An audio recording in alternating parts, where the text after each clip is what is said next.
त्यांनी खस्ता खाल्ल्या, खपल्या, अनेक काही कष्ट घेतले असतील, त्या कष्टाला आज जी काही फळं लागलेत, विषारी फळं, हेच तुमचं 100 वर्षाचं फलित आहे का? कारण स्वतः मोहन भागवत हे मशिदीत जातात, त्यांना त्यांचे ते सर्वोच्च नेते त्यांनी राष्ट्रपिता म्हटलेलं आहे. त्याच्यानंतर थांबा या चॅनलवरनं बघा ना तुम्ही. त्याच्यानंतर भारतीय जनता पक्ष अल्पसंख्याकांना आता सदस्य करून घेते. कधी सौगाते मोदी वाटतायत. आम्ही काँग्रेस बरोबर गेलो म्हणून हिंदुत्व सोडलं. सौगाते नेहरू कधी पाहिलं का तुम्ही? सौगाते इंदिरा गांधी कधी ऐकले का तुम्ही? मग सौगाते मोदी वाटणारे हे हिंदू कसे? पाकिस्तान बरोबर जोपर्यंत पाकिस्तान आतंकवाद इथला थांबवत नाही तोपर्यंत पाकिस्तानशी कोणतेही संबंध ठेवू नका, हे जे शिवसेना प्रमुखांनी सांगितलं तेच आम्ही परत परत सांगतोय. आणि तरी देखील म्हणजे हे भारतीय जनता पक्षानेच सांगितलं की पहलगाम मध्ये जो हल्ला झाला त्या हल्ल्यात धर्म विचारून गोळ्या घातल्या गेल्या. हिंदू असेल गोळी घातली, हिंदू असेल गोळी घातली. मग तुमच्या राज्यात हिंदू असुरक्षित आहेत आणि ज्यांनी हिंदूंना मारलं, ज्यांनी त्या अतिरेकी किंवा मारेकरी पाठवले होते, त्या पाकिस्तान बरोबर तुम्ही क्रिकेट मॅच खेळू कशी शकता? बरं आम्ही काँग्रेस बरोबर गेलो म्हणून आम्ही हिंदुत्व सोडलं. मग तुम्ही चंद्रबाबूवर गेलेल्या ते चंद्रबाबू हिंदुत्ववादी आहेत का? नितीश कुमार हिंदुत्ववादी आहेत का? भाजपचे मुस्लिम अल्पसंख्याक सेल सौगाते मोदी वाटतात. 32 लाख मुस्लिम लोकांना त्यांनी ती सौगात वाटली, तरी भाजप हिंदुत्ववादी आहे. म्हणजे याचा अर्थ असा की भाजप जे करेल ते अमर प्रेम आणि इतरांनी केलं तर लव जिहाद. असं कसं काय होऊ शकतं? म्हणजे भाजपनी केलं, त्यांनी काही केलं, सौगाते मोदी वाटलं तरी अमर प्रेम आहे. त्याच्यानंतर एका बाजूला तुम्ही सोफिया कुरेशी म्हणजे रक्षाबंधनाचा जो मी उल्लेख केला, बहीण आपल्याला राखी बांधते की माझं रक्षण कर म्हणून. ती सोफिया कुरेशी महिला आपल्या देशाचं रक्षण करते, तिला हे निर्लज्ज भाजपवाले पाकिस्तान की बहीण, आतंकवादियों की बहीण म्हणतात. आणि दुसऱ्या बाजूला मोदी सांगतात की या वर्षी मुस्लिम महिलांकडनं रक्षाबंधन करून घ्या. मग नक्की तुमचं काय, भाजपचं काय, अमर प्रेम आहे का लव जिहाद आहे? हा प्रश्न विचारण्याची ताकद ही पत्रकार गमावून बसलेत का? का नाही विचारत? जर लोकमान्य टिळक इंग्रजांना प्रश्न विचारू शकत होते तर आपणच निवडून दिलेल्या, आता मतचोरी हा विषय मी आणत नाही, निवडून आलेत ना, मानलं, बसलेत डोक्यावर. मग आपणच निवडून दिलेल्या सरकारला आपण प्रश्न विचारण्याचा अधिकार आपण गमावून बसलो आहोत का? आणि तो जर गमावून बसलो असू तर मग आपण पत्रकार म्हणून घेण्याच्या पात्रतेचे आहोत का? हा एकच प्रश्न आहे. बाकी बोलायला गेलं तर पुन्हा माझं भाषण इकडे होईल, म्हणून मी जास्त काही लांबण लावत नाही. पण डोक्यामध्ये माझ्या या काही गोष्टी आहेत आणि म्हणून मला असं वाटतं की निदान पत्रकारांनी निष्पक्षपातीपणाने दूध का दूध पाणी का पाणी हे आपलं कर्तव्य बजावलं पाहिजे. आणि आता जे काही एक अंधभक्त हा वर्ग जन्माला आलेला आहे, त्या अंधभक्तांना दृष्टी देण्याचं काम ही करण्याची जबाबदारी तुमच्या सगळ्यांची आहे, आमच्या सकट. मला वाटतं ती जर का आपण पाळली, विरोधी पक्ष म्हणून आम्ही नुसती आदळआपट करत असू तर तेही अयोग्य आहे. कारण माझ्या आजोबा नेहमी सांगायचे की टीका अशी झाली पाहिजे की त्यांनी ओरबाडायचं नाही, तर ज्याच्यावरती टीका काय चुकले, नुसतं रक्तबांबा करणं हे टीका करायचं काम नाही.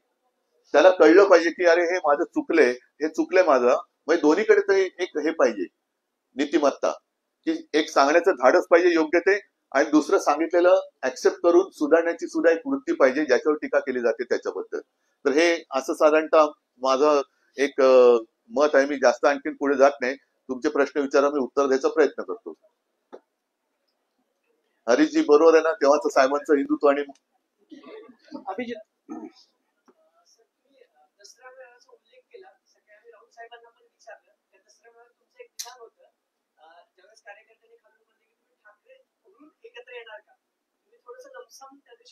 नाही, असं नाहीये, सांगतो तुम्हाला.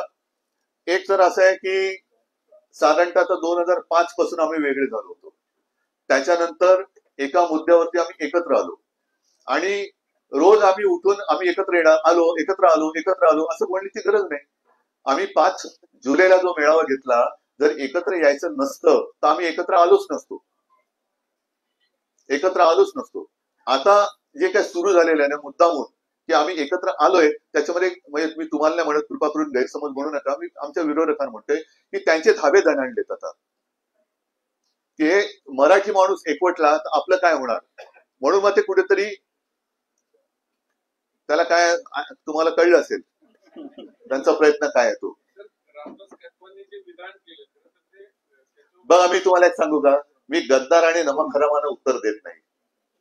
तो माणूस गद्दार आणि नमक हराम आहे, त्या नमक हरामाला मी उत्तर देत नाही आणि देण्याची मला गरज नाही.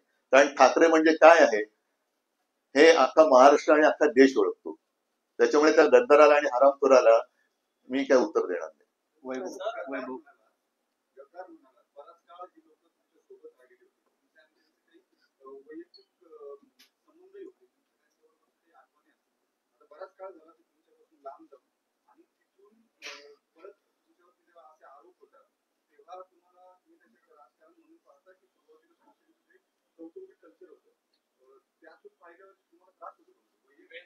त्रास आणि वेदना होतातच, वेदना होतात, पण त्याच वेळेला शिवाजी पार्क मध्ये हजारो माणसं पावसात भिजत माझं भाषण मी थांबू का विचारल्यानंतर सुद्धा तुम्ही बोला म्हणतात, तेव्हा ह्या वेदनांवरती ते एक रामबाण औषध असतं.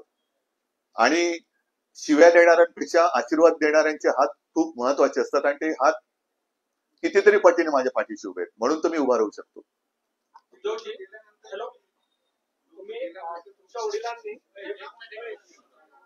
थांबा एकदम, हा वडील बोला. नाही पत्रकार नाही येत.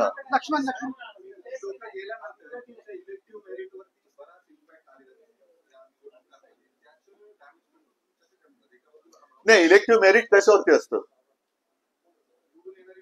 बरोबर आहे, पण ते कशावरती, काय काय करावं लागतं त्यासाठी, निशाणी लागते ना. मग जर जिकडे ज्यांनी माझा पक्ष चोरला, निशाणी चोरली, वडील चोरले, त्यांचं कसलं मेरिट आलंय, त्यांचं कसलं मेरिट आहे. खरं म्हणजे हा अन्याय आहे. एखाद्या, मला मी स्पष्टपणाने जाहीर सभेत बोलले, ते आज सुद्धा बोलतो की निवडणूक आयोगाला कोणत्याही पक्षाचं नाव उचलून दुसऱ्याला देण्याचा अधिकार नाही आणि तो मी मानू शकत नाही, मी मानत नाही.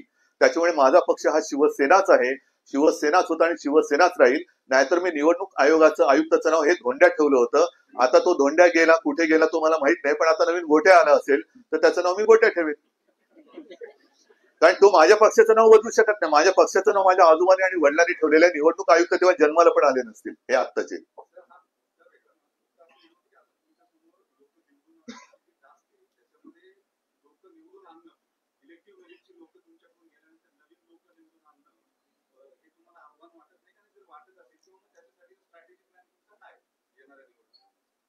असं जर का आपण विचार केला तर मग शेतकऱ्यांनी काय करायचं, कारण त्यांनी काढलेलं पीक, मेहनत केलेलं, आता जशी हालत झालेली त्याच्या डोळ्यादेखत ते उद्ध्वस्त झालं, तरी त्याची जमीन आणि त्याची मेहनत आणि जमिनीचा कस जोपर्यंत आहे तोपर्यंत त्याला घाबरण्याचं कारण नसतं, तरी सुद्धा तो पुन्हा कसतो आणि पुन्हा पीक काढतो आणि आपलं पोट भरतो.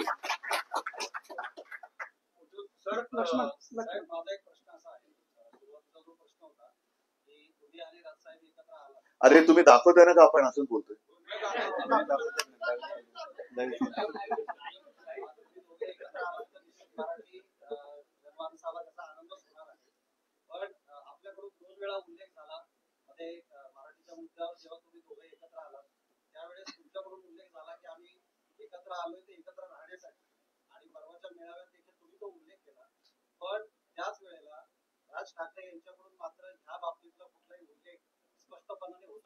पण तो त्या दिवशी भाषण करतच नव्हता.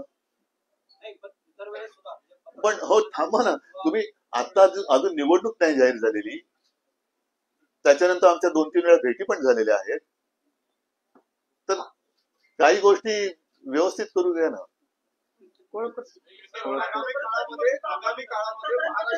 थांबा कोणतरी एकाने विचारा.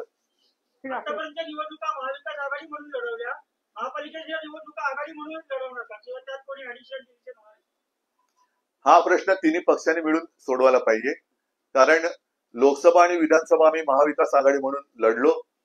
आता मी सुद्धा, म्हणजे शिवसेनेने पण, काँग्रेसने पण आणि राष्ट्रवादीने पण महाविकास आघाडी म्हणून लढायला काहीच हरकत नाहीये. मात्र त्या व्यतिरिक्त, कारण आमची आघाडी आहे, जसं शिवसेना आणि भारतीय जनता पक्षाची होती युती, तशी आमची आघाडी आहे. तिन्ही पक्षांना त्यांचा निर्णय घेण्याचं स्वातंत्र्य आहे. तिन्ही पक्षांना जर वाटलं आघाडी म्हणून लढायचं, लढू शकतो. समजा कोणाला वाटलं की नाही आम्हाला वेगळं लढायचंय, तसं ती जेव्हा निवडणूक जाहीर होईल तेव्हा त्याच्याबद्दल आमची चर्चा होईल. आणि साहजिकच आहे, स्थानिक स्थानिक पातळीवरच्या निवडणुका आहेत, त्याच्यामुळे स्थानिक आमचं जे काही युनिट असेल प्रत्येक पक्षाचं त्यांना विश्वासात घेऊन हा निर्णय घेतला जाईल.